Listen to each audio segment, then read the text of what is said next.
Hello दोस्तों, मैं हूं सीए कुलदीप कुमार। वह लोग जो यूपीआई और मोबाइल बैंकिंग के थ्रू फंड ट्रांसफर और रिसीप्ट करते हैं, उनका एक क्वेश्चन रहता है कि इनकम टैक्स एक्ट के अंदर कोई ऐसी लिमिट डिफाइन है कि जितनी वो यूपीआई और मोबाइल बैंकिंग के थ्रू फंड ट्रांसफर और रिसीप्ट कर सकते हैं। तो इस क्वेश्चन को मैं दो भाग में डिवाइड करता हूं कि पहला कि आप कितना पेमेंट ट्रांसफर कर सकते हैं यूपीआई और मोबाइल बैंकिंग के थ्रू, और दूसरा आप कितनी पेमेंट रिसीप्ट कर सकते हैं यूपीआई और मोबाइल बैंकिंग के थ्रू।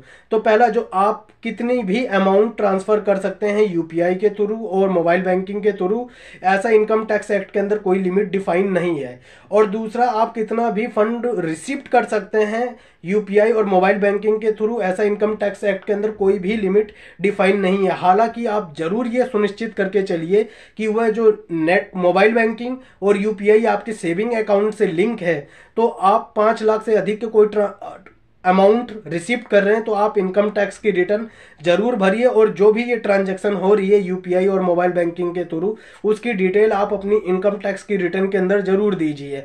ऐसा नहीं करने पे हो सकता है इनकम टैक्स डिपार्टमेंट आपको नोटिस भेज दे और वो पूरी डिटेल आपसे मांगे कि आपने इतना अमाउंट कहाँ से रिसीव किया है और सोर्स ऑफ इनकम इसका क्या है।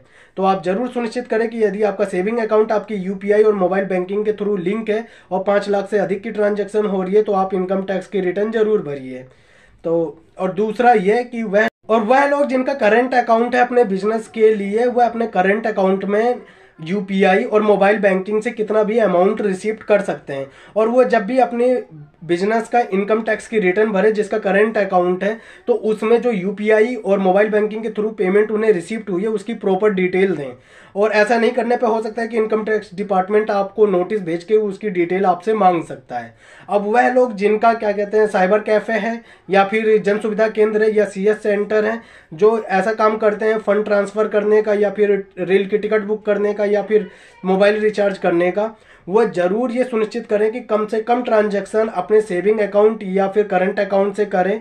वह ये ट्रांजैक्शन आधार इनेबल्ड पेमेंट सिस्टम एईपीएस का जो वॉलेट होता है उसके थ्रू करें। उसका बेनिफिट ये रहेगा कि जो बीच का आपका कमीशन रहता है, मतलब पेमेंट जितनी आपने ट्रांसफर करी है और जो पेमेंट आपने रिसीव करी है, उसके बीच का जो डिफरेंस रहता है वो कमीशन ही आपकी इनकम कंसिडर की जाएगी। और जब आप अपनी इनकम टैक्स की रिटर्न भरेंगे तो वह जो बीच का कमीशन होता है वही आपका इनकम टैक्स के अंदर आपकी इनकम कंसिडर होगी।